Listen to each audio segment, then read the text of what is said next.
रख लो यहाँ पर भी, लेकिन एक बात याद रखना, टखलो भाषण के बाद कटकट गेट में आके नान खलिया खा के जरूर जाना मेरे भाई।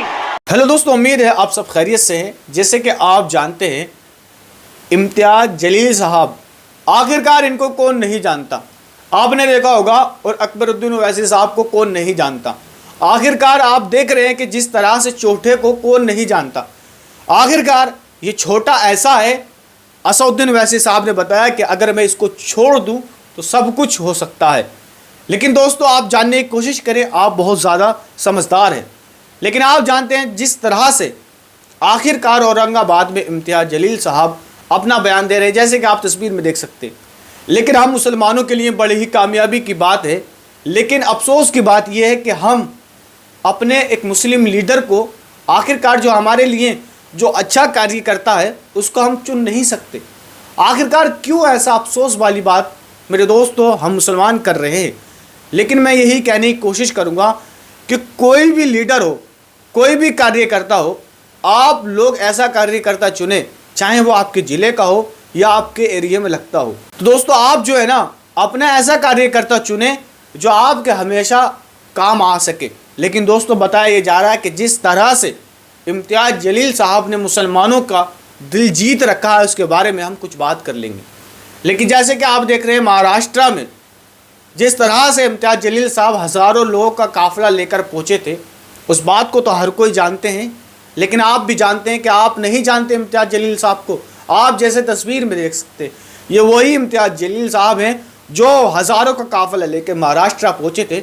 आखिरकार उसको गिरफ्तार करने के लिए, जिसने उसकी मांग करने के लिए जिसने नबी की शान में गुस्ताखी की, इस चीज़ को मैं बहुत खुशी की बात मानता हूँ मेरे दोस्तों कि हमारे कुछ मुस्लिम लीडर ऐसे थे और हमारे कुछ मुस्लिम नौजवान ऐसे थे जो तमाम, अगर नबी के आगे कोई घरबार नहीं होता मेरे दोस्तों, आप भी जानते हैं, आप दिन भर मोबाइल चलाते हैं। लेकिन मैं आपसे यही कह रहा हूँ कि आप सोशल मीडिया पे एक्टिव रहते हैं, लेकिन आप ये भी ज़रूर देखते होंगे कि कौन अपना है कौन पराया है।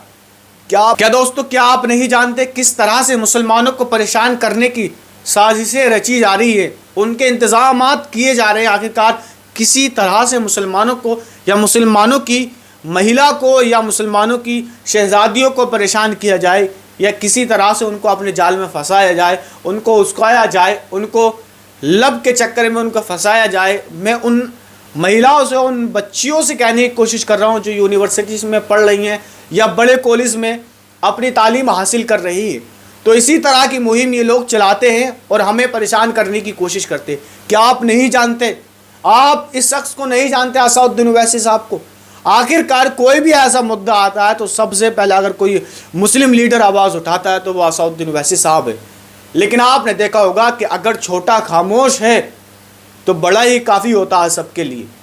लेकिन दोस्तों, मैं सब बात छोड़ते हुए आपको यही बताने की कोशिश करूँगा कि किस तरह से अकबरुद्दीन ओवैसी साहब ने खुद पब्लिक और इस हज़ारों नहीं बल्कि लाखों के मंच के सामने, जैसे कि आप तस्वीर में देख रहे हैं, ये अकबरुद्दीन ओवैसी साहब है और हज़ारों नहीं बल्कि लाखों का मजमा मेरी नज़र से लग रहा है कि इतने लोग होंगे। इतने लोग अकबरुद्दीन ओवैसी साहब के लिए जान देने के लिए ही तैयार नहीं, बल्कि आप देख रहे हैं कि अगर अकबरुद्दीन ओवैसी साहब इनको एक मैसेज भी दे तो लोग उनके लिए हमेशा आधी रात के लिए तैयार रहते।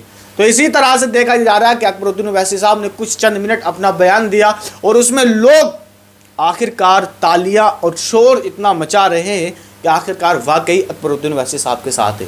लेकिन दोस्तों, देखा यह जा रहा है, जैसे कि आप जानते हैं कि अकबरुद्दीन ओवैसी साहब, आपने देखा होगा कि 15 मिनट, आप नहीं जानते, ये वही छोटा है जो 15 मिनट का चैलेंज करता है। आखिरकार क्यों ना हम ऐसे मुस्लिम अपने लीडर के साथ रहें, अपने ऐसे कार्यकर्ता को सपोर्ट करें जो हमारे हमेशा काम में आता है। लेकिन दोस्तों, आप बात ज़रूर समझ रहे होंगे कि हमारे कौन काम में आता, कौन नहीं आता, ये बताना मैं मुनासिब नहीं समझता। लेकिन दोस्तों, इस बात को लेकर बड़ी ही खुशी मैं जता रहा हूँ आप लोगों से। जैसे कि आप जानते हैं, इम्तियाज जलील साहब, कि अगर किसी ने प्रोटेस्ट किया तो वो इम्तियाज जलील साहब है, अगर किसी ने गुहार लगाई वो इम्तियाज जलील साहब है। क्या आप नहीं जानते किस तरह से मुसलमानों को परेशान करने की ये लोग इंतज़ामात कर रहे हैं? क्या आप नहीं जानते कि इतने तो काफ़ी सालों में गुस्ताखियाँ नहीं हुई जितनी इस हुक्मरानों के होते हुए इस साल में नबी की शान में गुस्ताखियाँ हुई? क्या आप नहीं जानते इस सरकार में कितने नबी की शान में गुस्ताखियाँ हुई हैं? लेकिन दोस्तों, बड़े अफसोस की बात है, लेकिन आप इस बात को सोच सकते हैं कि आखिरकार ऐसा क्यों हो रहा है? तो दोस्तों, आप खुद से सोच सकते हैं कि आखिरकार ऐसा क्यों हो रहा है? क्यों हमारे मज़हब को ये लोग टारगेट करने की कोशिश कर रहे हैं और क्यों हम चैन की नींद सोने की कोशिश में लगे हुए हैं? हमें चैन की नींद सोनी नहीं है, इन लोगों को जो है जवाब देना है। जैसे कि इम्तियाज़ जलील साहब ने खुद से कहा है, मैं आपको सुनाने की कोशिश करूँगा जैसे कि आप सुन सकते हैं। बोलो, हम सुन लेंगे, लेकिन हुजूर के खिलाफ अगर कोई गुस्ताखी करेगा, ईंट का जवाब।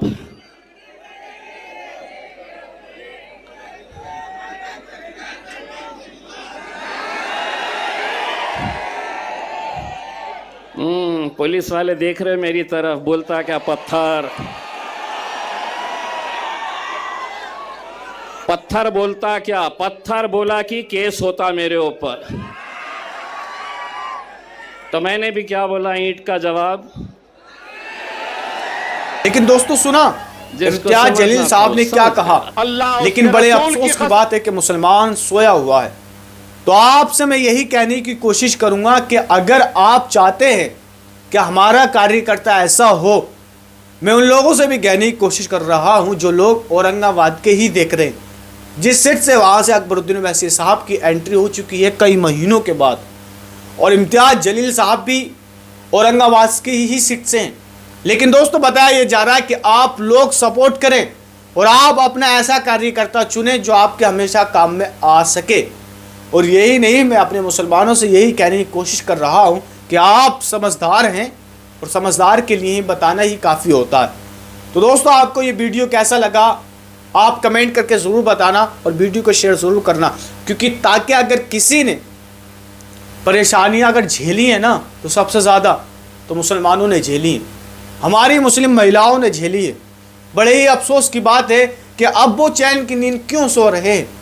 लेकिन ये चीज़ सब बंद होना चाहिए कि किसी के मज़हब को गलत कहना, किसी मुसलमान को टारगेट करना, उसकी भावनाओं से खिलवाड़ करना, आखिरकार ये सब गलत है। और अपने स्टेज से या अपने मंच से जिस तरह से मिथुन चक्रवर्ती ने एक स्पीच दी थी, आखिरकार जैसे आप तस्वीर में देख सकते हैं, इन्होंने ये कहा था कि हमें काट काट के इनको ज़मीन में, इनकी ही ज़मीन में इनको दफना देंगे।